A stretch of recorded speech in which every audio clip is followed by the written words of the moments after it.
This is the prelab for the second part of our 2-week experiment involving the isolation of the acidic component of clove oil.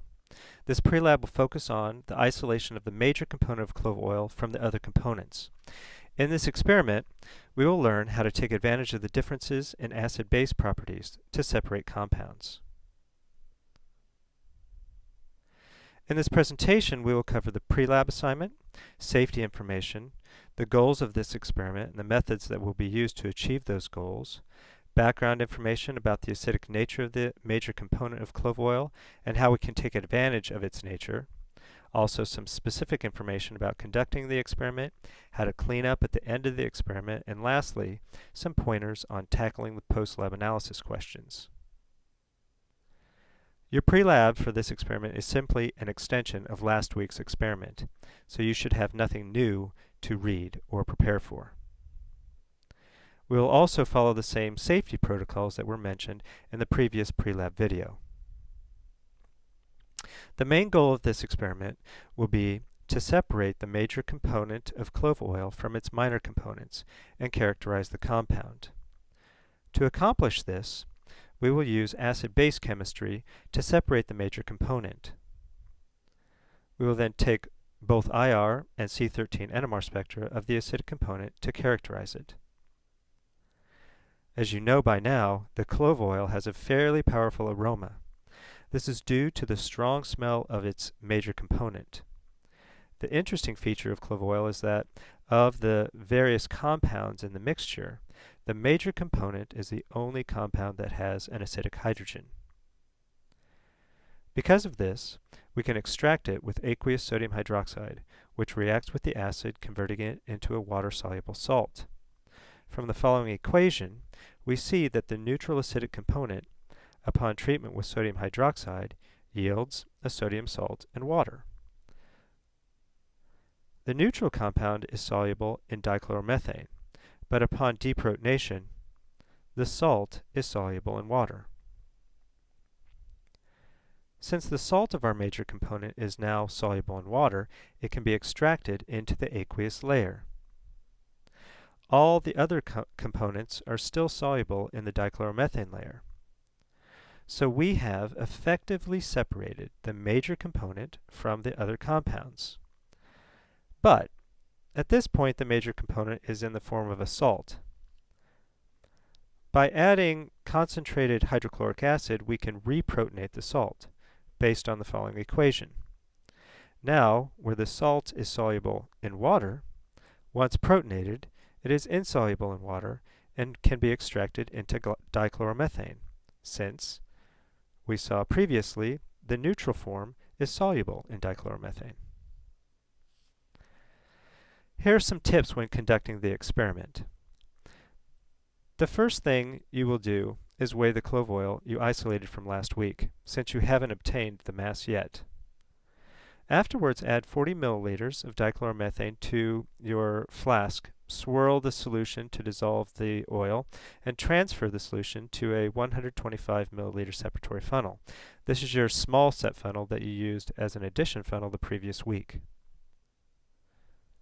To the funnel, you will add 10 milliliters of a 5% sodium hydroxide solution and extract using the same technique you learned in the previous week.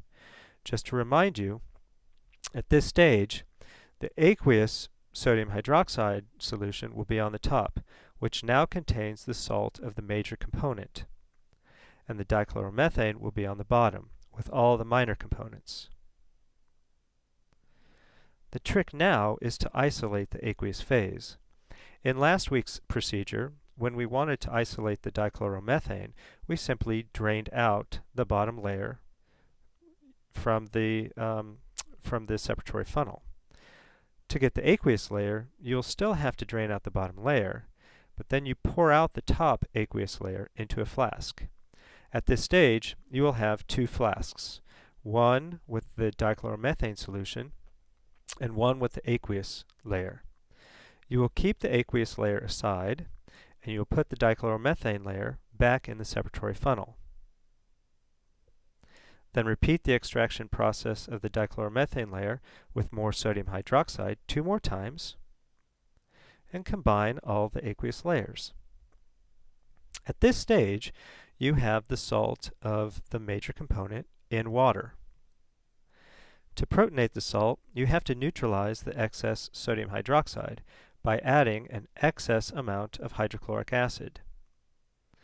This amounts to between 3 and 6 milliliters of hydrochloric acid.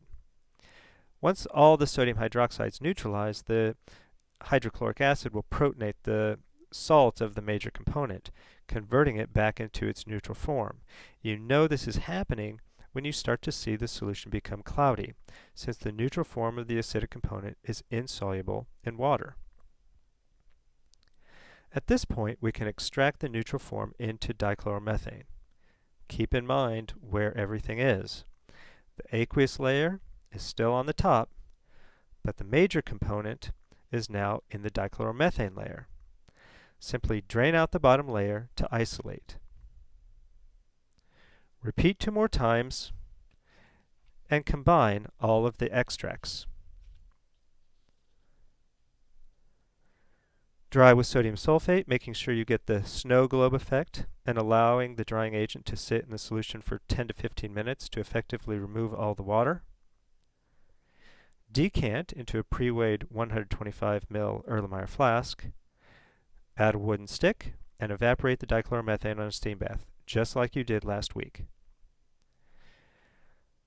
It is very important to ensure you've removed all the dichloromethane. To do this, when you think all the solvent is evaporated, weigh your flask, making sure you wipe off any water on the outside of the flask. Then heat it again on the steam bath for an additional 5 minutes. Weigh it again. If there's a difference between the first weight and the second, heat again until you get a consistent mass. The reason this step is important is because if there's any residual solvent left, it will show up in your spectra.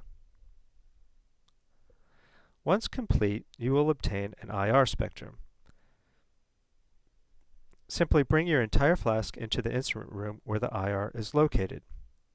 To obtain a spectrum, you will place 1 drop of the oil onto a polished sodium chloride disc and place another sodium chloride disc on top, creating a sandwich. At this stage, your TA or instructor will help to obtain the spectrum. You will then obtain a C13 NMR spectrum. For this, you will have a little preparation. First, place 1 to 2 drops of the oil into a small test tube. Add half a milliliter of deuterated chloroform to the test tube and mix to dissolve the oil in the deuterated chloroform. Transfer the solution into an NMR tube, which will be located in the far right hood along with the deuterated chloroform.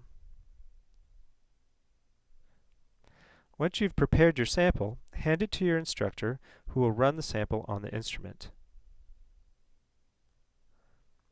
Once you've obtained your spectrum and NMR tube returned to you, do not throw the NMR tube away.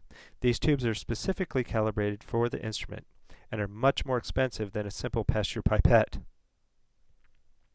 You will also perform 2 chemical tests of your oil. The first is a bromine test.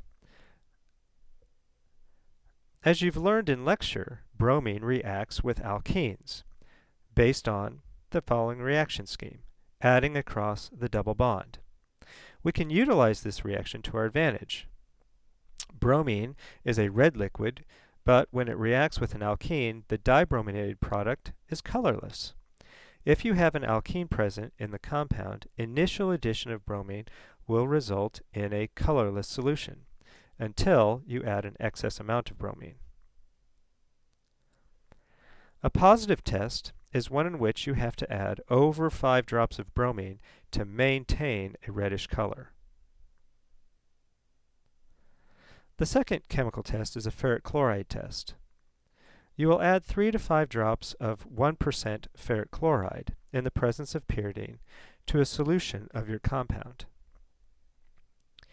If you have a phenol functional group, it will ligate to the iron, forming a complex with an intense color, typically a deep blue color, but it can be red, purple, or even green.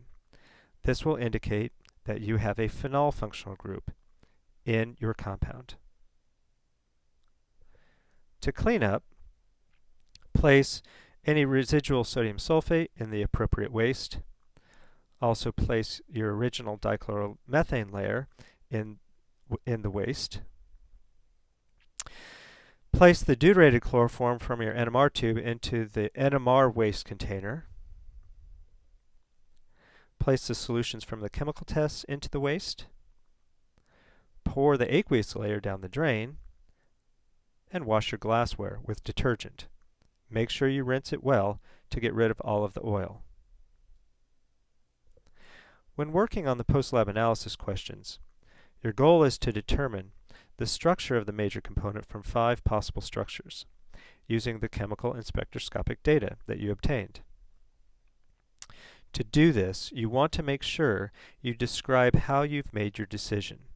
Describe why you ruled out the other 4 structures for both IR and NMR. Don't just describe that you chose your particular structure. Also, explain why the chemical tests gave the results they gave, based on the structure of the compound. Don't just say they support your findings.